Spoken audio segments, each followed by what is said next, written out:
every month, without fail. I sent money home. It became a habit, something automatic, like paying rent, like buying food, like living. At first, I remembered every transfer. I would message my mother. Did you receive it? Is it enough? Do you need more? And every time, her answer was the same. It's enough. Don't worry. Take care of yourself. Always short, always simple, just like her. After a few years, I stopped asking. Not because I didn't care, but because I thought everything was fine. I believed I was doing my part, being a good son, helping from far away. That was enough, right? I built my life in the city, a stable job, a small apartment, a busy routine. Sometimes I worked late into the night. Sometimes I forgot what day it was. But I never forgot one thing. At the end of every month, I sent money home. And in my mind, that meant love. That meant responsibility. That meant I hadn't forgotten where I came from. My mother never asked for more, never complained, never told me about problems. In fact, she often told me not to send too much. Save your money, she would say. You will need it later. But I didn't listen because I thought I understood her. I thought she was just being careful, just being a mother, always thinking about her child first.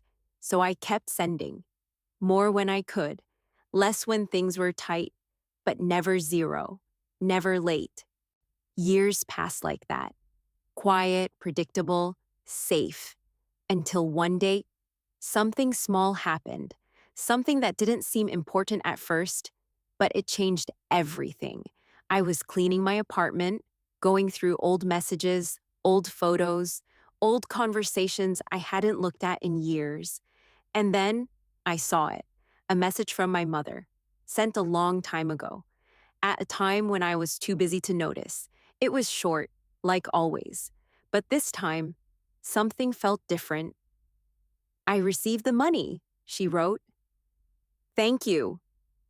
Then there was one more line, a line I had never paid attention to before. I used it for something important. That was all. No explanation, no details, just something important. I stared at the screen for a long time, trying to remember what had happened that month. Why did she say that? And why? Did I never ask? A strange feeling slowly grew inside me. Not fear, not exactly, but curiosity, mixed with something heavier, something I couldn't name. For the first time in years, I realized something. I had been sending money home every month, but I had no idea what my mother was actually doing with it. That message stayed in my mind. I used it for something important. It sounded simple, but the more I thought about it, the less simple it felt. What was something important? Why didn't she explain? And why? Did I never ask? I tried to ignore it at first. I told myself it didn't matter. As long as she was okay, as long as she didn't ask for help, that was enough. But the thought didn't go away. It followed me into my work, into my sleep, into the quiet moments when everything else stopped. So one evening, I called her. It wasn't unusual. We talked sometimes. Short calls, simple questions, the same rhythm we had for years. She picked up quickly. Hello? Her voice was soft, familiar, the kind of voice that made everything feel safe. How are you? I asked. I'm fine, she said. And you? I'm okay. There was a pause. Not uncomfortable, just empty. Like there were many things we could say, but didn't. Then I asked, carefully, Mom, do you remember a long time ago? You said you used the money for something important? Silence. Not the normal kind. This one felt different, heavier. She didn't answer right away. I say that a lot, she replied finally. Her voice was still calm, but something had changed. I mean, that specific time, I said. I just wondered what it was. Another pause. Longer this time. I don't remember exactly, she said. A small answer. Too small. It didn't feel real. Because my mother always remembered things, especially things that mattered. It's okay, I said quickly. You don't have to. It was nothing, she interrupted gently. You don't need to think about it. That sentence felt like a door closing, softly but completely. I didn't push further. I didn't know how. So we went back to normal. She asked if I was eating well, if I was sleeping enough, if I was working too hard. The usual questions, the usual care. But now, everything sounded different because behind every word, there was something she wasn't saying. After the call ended, I sat there for a long time, holding my phone, thinking, and slowly, a realization began to form. It wasn't just that one message, it was everything. All the years, all the times I sent money without asking anything, all the times she said, "It's enough." Even when I didn't know if it was true, I thought I was helping her. But what if I never really understood her life at all? What if there were things happening back home that I chose not to see, not because I didn't care, but because it was easier not to ask? That night, I made a decision, not a big one, not dramatic, but something inside me had shifted. I needed to know the truth, not just about that message, but about everything, because for the first time, I felt it clearly. My mother was hiding something, and whatever it was, it had been there for years. After that night, I couldn't go back to normal.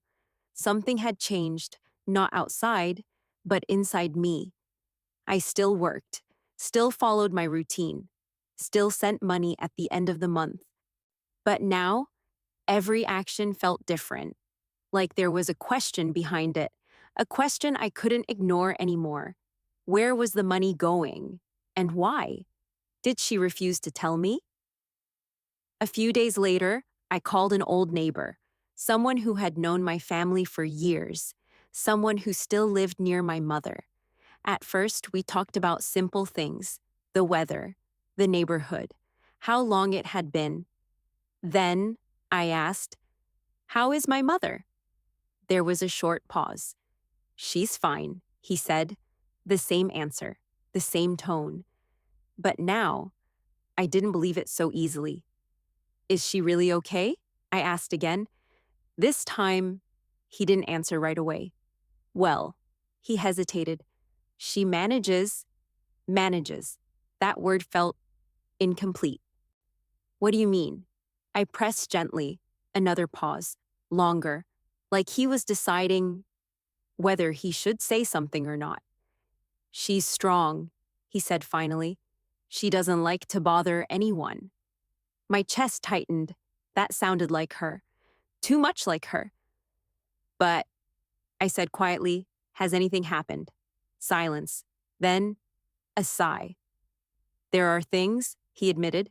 Small words, but heavy. "What things?" I asked. "You should come home," he said. Not answering, not explaining, just telling me what I needed to do. That was enough. I didn't ask anything else, because suddenly, I understood something. Whatever the truth was, it wasn't something people could explain over the phone. That evening, I booked a ticket. No long planning, no delay, just a decision. For years, I had stayed away because I thought sending money was enough, because I thought distance didn't matter, because I believed everything was under control. Now, I wasn't so sure anymore. The next morning, I packed quickly, only the essentials, clothes, documents, and my thoughts, which refused to stay quiet. On the way to the airport, memories started coming back, not big moments, just small ones. My mother waking up early to cook, waiting for me after school, saving little things for me, things I had forgotten, things I had taken for granted, and slowly, a feeling grew inside me, not fear, not yet, but something close, something that whispered, "You should have come home sooner." When the plane took off, I looked out the window. The city grew smaller, farther away, until it disappeared, and for the first time in years, I felt like I was going back, not just to a place, but to a truth I had avoided for too long. I didn't know what I would find. I didn't know what she was hiding. But one thing was clear now. Whatever it was, it mattered more than all the money I had ever sent. When I arrived, everything looked the same narrow road, the same quiet houses, the same small dukan at the corner. Nothing had changed, and yet everything felt different. I walked slowly toward my house. Each step felt heavier than the last, not because of distance, but because of what I might discover. When I reached the door, I stopped. For a moment, I just stood there, looking at it. This door had been part of my life for so many years, and yet it suddenly felt unfamiliar. I knocked, softly. A few seconds passed. Then I heard footsteps, slow, careful. The door opened, and there she was, my mother. She looked smaller, not weak, but quieter, like time had gently taken something from her. "You're here," she said. No surprise, no shock, just a simple statement. "I wanted to come home," I replied. She nodded and stepped aside. "Come in." The house felt the same, clean, simple, familiar, but something was missing. I couldn't explain it, just a feeling. We sat down. She made tea, like always, careful movements, no wasted actions. I watched her, every small detail, trying to see what I had missed all these years. "You didn't tell me you were coming," she said. "I wanted to surprise you." A small smile, then silence.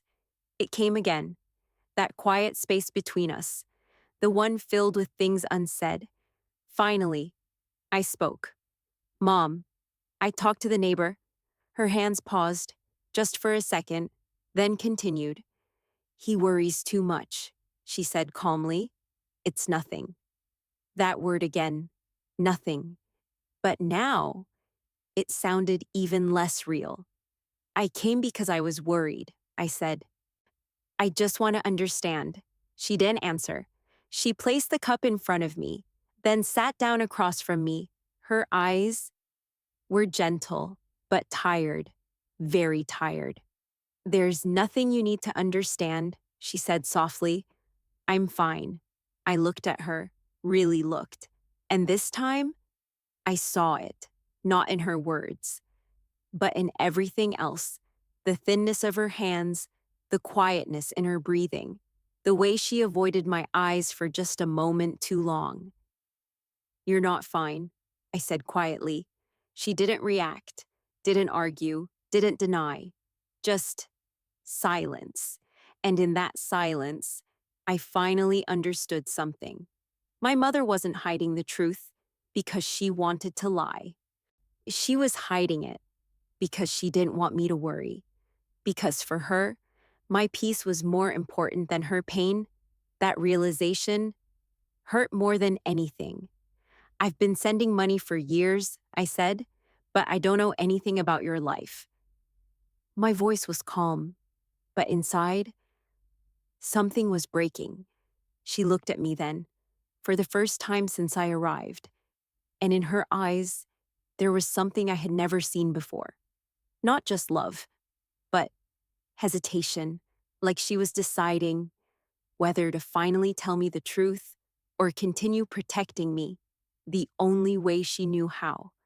She looked at me for a long time, not speaking, not looking away, just holding my gaze as if she was searching for something. Or maybe deciding if I was ready. Then slowly, she sighed, a quiet, tired sound. I didn't want you to know, she said. Her voice was soft, but this time, there was no distance in it, only honesty. My chest tightened. What is it? I asked. She didn't answer immediately. Instead, she stood up and walked toward the small wooden cabinet in the corner. She opened it carefully, took out a folder, old, worn, like it had been opened many times, and closed just as quickly. She brought it back to the table, placed it in front of me, and gently pushed it closer. My hands hesitated. For a second, I was afraid to open it because I knew whatever was inside would change everything. Still, I opened it. Inside were papers, medical papers, dates, results, prescriptions. My eyes moved quickly across the pages, trying to understand, but one word stood out, clear, heavy, impossible to ignore. Treatment.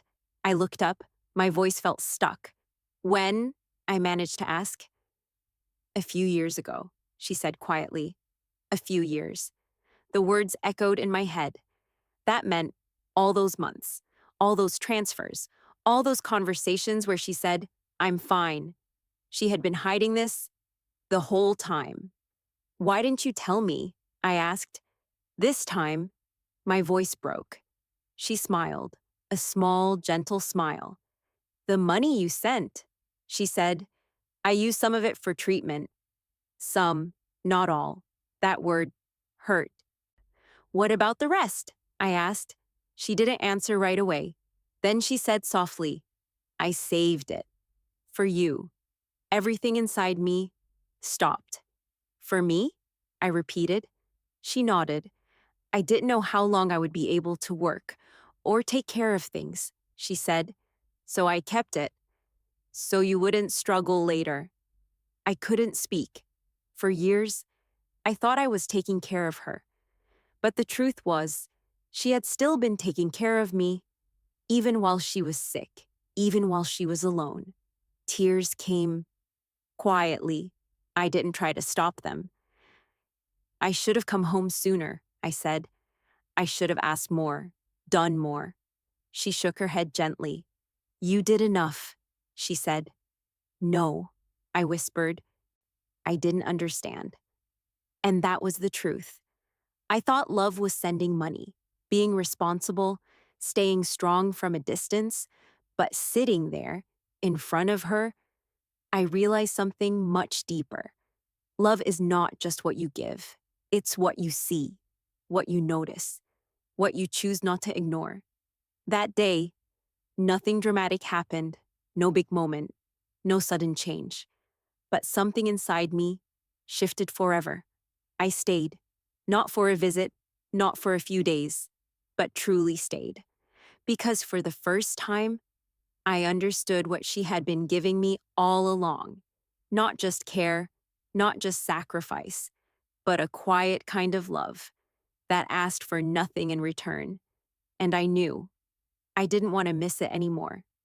If this story made you think about someone in your life, someone who has always been there, quietly, maybe it's time to call them, or visit them, or simply ask one more question. Because sometimes the people who say the least are the ones carrying the most.